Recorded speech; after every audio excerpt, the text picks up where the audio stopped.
Iran की राजधानी Tehran और तेहरान की सड़कों पर इजराइल का जनाजा घसीटा जा रहा है।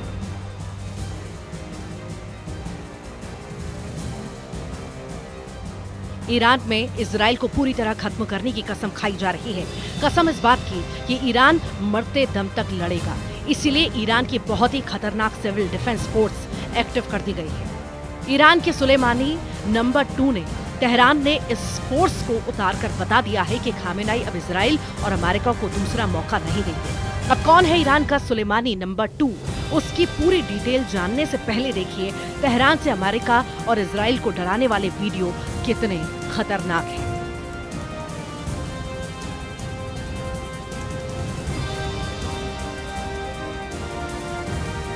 इजराइल और अमेरिका के झंडों में लिपटे ये जनाजे नेतन्याहू और डोनाल्ड ट्रंप को दिखाने के लिए तैयार किए गए हैं। खामेनेई की तरफ से मैसेज साफ है, ईरान पर हमला हुआ तो नेतन्याहू और डोनाल्ड ट्रंप को तेल अवीव और वॉशिंगटन डीसी से ऐसे ही असली वीडियो मिलेंगे। ये ईरान की पैरामिलिट्री फोर्स बसिज है। ये फोर्स तक पूरी तरह एक्टिव की जाती है जब ईरान पर सबसे ज्यादा खतरा मंडराता है, और अब तेहरान में बसिज का इस तरह की परेड निकाला जाना बता रहा है कि ईरान अब आर पार के मूड में है। उसके सामने बस 2 सबसे बड़े दुश्मन हैं, ट्रंप और नेतन्याहू के पुतले बता रहे हैं ईरान अब अपने दुश्मनों को क्या सजा देना चाहता है।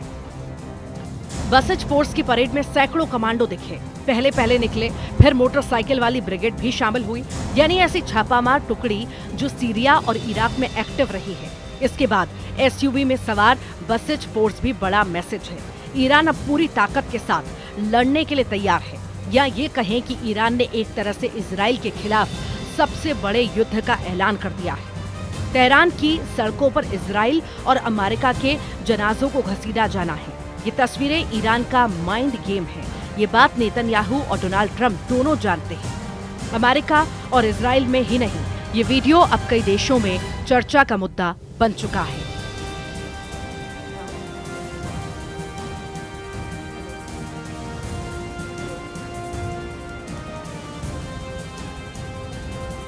ईरान का मीडिया में तो छप ही रहा है कैसे इजराइल को चैलेंज किया जा रहा है। इजराइल की मीडिया में बताया गया कि हजारों लड़ाके ईरान की सड़कों पर लॉन्च किए जा चुके हैं।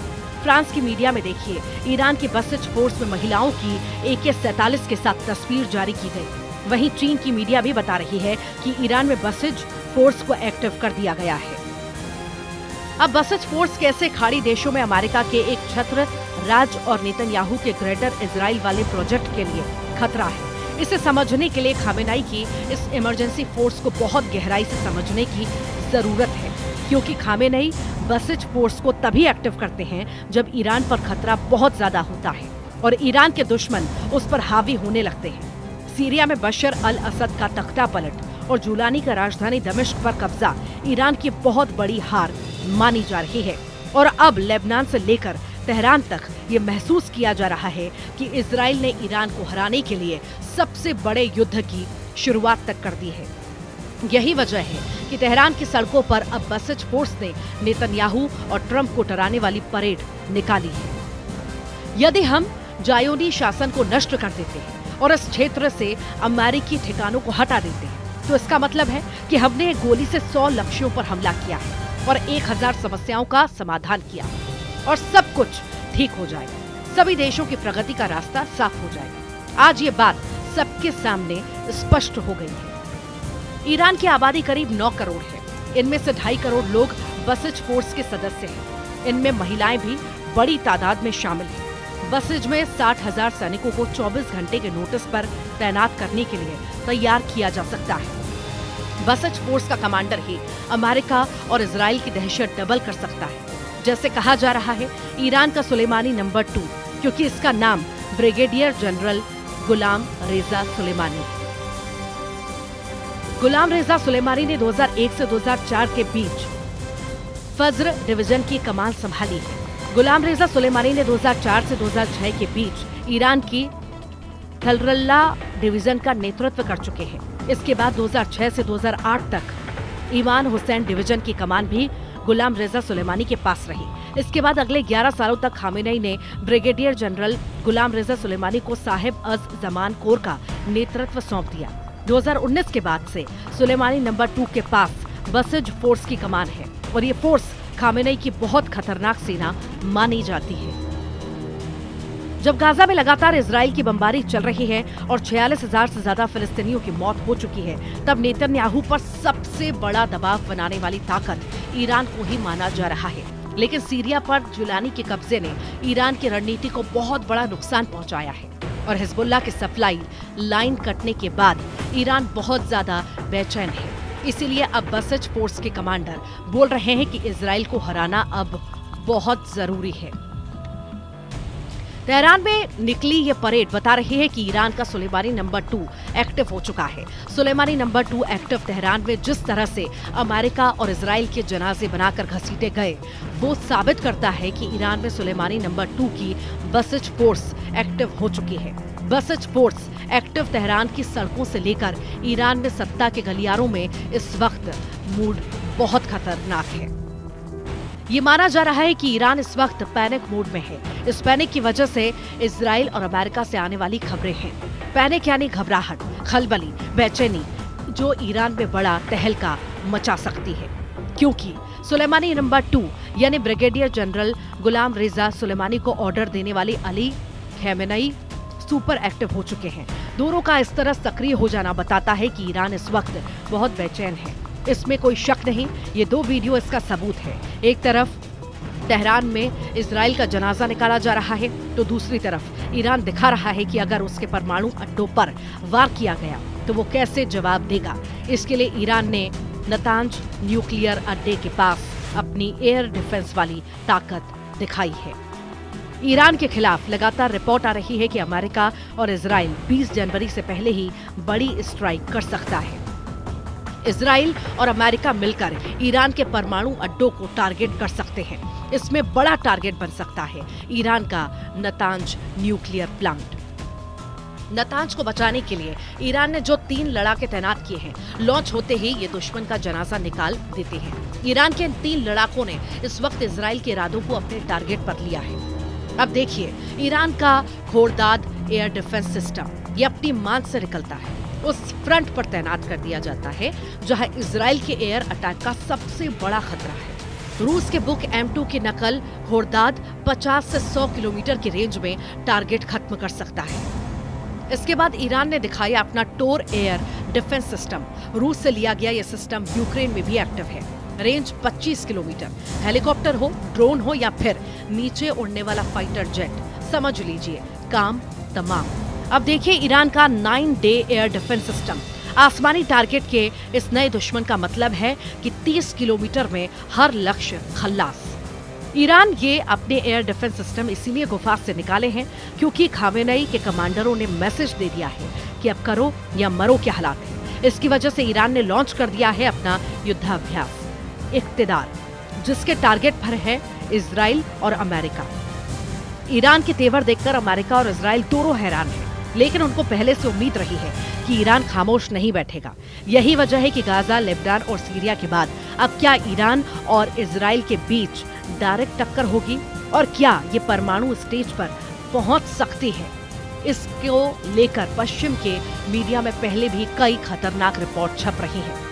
इजराइल का मीडिया, अमेरिका का मीडिया, यूरोप का मीडिया, हर तरफ चर्चा है कि इजराइल और अमेरिका का ईरान के परमाणु अड्डों पर अटैक करने वाले हैं। ये खबरें लगातार छप रही हैं और ईरान इन्हीं खबरों को लेकर टेंशन में है।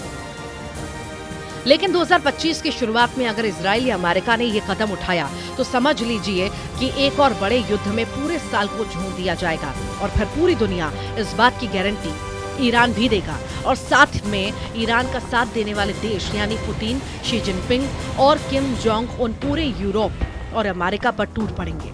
ईरान के परमाणु अड्डे पर हमले का मतलब है वर्ल्ड वॉर। ईरान ये वार्निंग बार बार दे चुका है। तेहरान में निकली बसिज की परेड बता रही है कि ईरान को गंभीरता से लेना होगा, क्योंकि अगर ईरान की चेतावनी को हल्के में लिया गया तो नेतन्याहू और ट्रंप की युद्ध वाली आंकड़ेबाजी बहुत बड़ा ब्लंडर साबित हो सकती है। ईरान का जवाब बहुत बड़ा युद्ध होगा। इसकी वार्निंग ईरान बार बार दे रहा है और दूसरी तरफ नेतन्याहू की एयरफोर्स बता रही है कि वो ऐसा मिशन किसी भी वक्त अंजाम दे सकती है। नेतन्याहू ने भी इससे कभी इनकार नहीं किया। यही वजह है कि इजराइल और ईरान के बीच तनाव बहुत ज्यादा है। ईरान की फौज 24 घंटे युद्ध की तैयारी में लगी हुई है और अब उसने अपने एयर डिफेंस सिस्टम उन परमाणु अड्डों पर तैनात कर दिए हैं जहां इजराइल का हमला हो सकता है। खबर यह है कि इजराइल ने ईरान के नतांज परमाणु अड्डे को अपने टारगेट पर लिया है। नेतन्याहू बहुत जल्द में और वो ईरान के इस परमाणु अड्डे को अपने एटम बस्टर बम से पूरी तरह दबा कर देना चाहते हैं। नेतन्याहू अब सिर्फ डोनाल्ड ट्रंप के ग्रीन सिग्नल का इंतजार कर रहे हैं। ईरान के पास अभी एटम बम है या नहीं, ये बात पुख्ता तौर पर अमेरिका भी नहीं जानता, लेकिन इजराइल के पास एटम बम है, इससे कोई इनकार नहीं करता। दावे के मुताबिक आज की तारीख में इजराइल के शांत रेगिस्तान में नेगेव परमाणु रिसर्च सेंटर है, जहां ताकतवर हथियार बनने का काम किया जाता है। Stockholm International Peace Research Institute के मुताबिक इजराइल के पास करीब 90 परमाणु बम हैं, जो पूरे पश्चिम एरिया को पिघली हुई रेत में तब्दील कर सकते हैं। अब तक ईरान की नीति साफ है कि वो परमाणु बम नहीं बनाएगा। ईरान के सर्वोच्च नेता अली खामेनेई भी इसे बार बार दोहरा चुके हैं, लेकिन अब खतरा ईरान के परमाणु अड्डों को है। सवाल है कि क्या खामेनेई अपनी नीति बदलने पर मजबूर हो जाएंगे, क्योंकि खामेनेई के सलाहकार ने ऐसा इशारा किया है कि अगर ईरान के अस्तित्व पर खतरा पैदा हुआ तो वो अपनी परमाणु नीति बदल सकता है। गाजा में बमबारी के दौरान इजराइल के एक मंत्री ने परमाणु बम इस्तेमाल करने की भी सलाह दी थी, जिसके बाद में नेतन्याहू ने खारिज कर दिया। लेकिन इसी बयान से साफ हो जाता है कि इजराइल जिस बम को छुपाने की कोशिश कर रहा है वो भी दुनिया के लिए बड़ी तबाही की वजह बन सकता है। वहीं ट्रंप की शपथ से पहले चीन ने भी ईरान के उस परमाणु समझौते को फिर से जिंदा करने का समर्थन किया है, जिसे ट्रंप ने अपने पहले कार्यकाल में डस्टबिन में डाल दिया था। JCPOA समझौते 10 साल से अधिक की कठिन बातचीत के बाद हुआ और सुरक्षा परिषद द्वारा अनुमोदित किया गया। ये आज भी सबसे अच्छा विकल्प है और राजनयिक माध्यमों से ईरानी परमाणु मुद्दे को हल करने के लिए सभी पक्षों के लिए सबसे बड़ा आम विभाजक है। एक तरफ रूस और चीन लगातार दबाव डाल रहे हैं, ऐसे में ईरान को लेकर इजराइल और अमेरिका का विकल्प कम होते जा रहा है। नेतन्याहू और खामेनेई की टक्कर में पूरी दुनिया फंस चुकी है और अब एक फैसला इस युद्ध को एक झटके में अंजाम तक पहुंचा सकता है, लेकिन वो फैसला ऐसा होगा जिसमें पूरी दुनिया के जल जाने का खतरा है। वहीं 20 जनवरी को डोनाल्ड ट्रंप की शपथ से पहले ईरान की इस परेड को मामूली बात समझना गलत होगा। ईरान अगर 2.5 करोड़ लोगों को फौज में मोबिलाइज करने यानी उन्हें युद्ध के लिए तैयार करने का मैसेज दे रहा है, तो समझ लीजिए कि गाजा और लेबनान के साथ यूक्रेन का युद्ध भी छोटा और मामूली नजर आएगा, क्योंकि अगर ईरान इस ताकत के साथ लड़ा तो इजराइल और अमेरिका के अड्डों को बचाना मुश्किल हो जाएगा।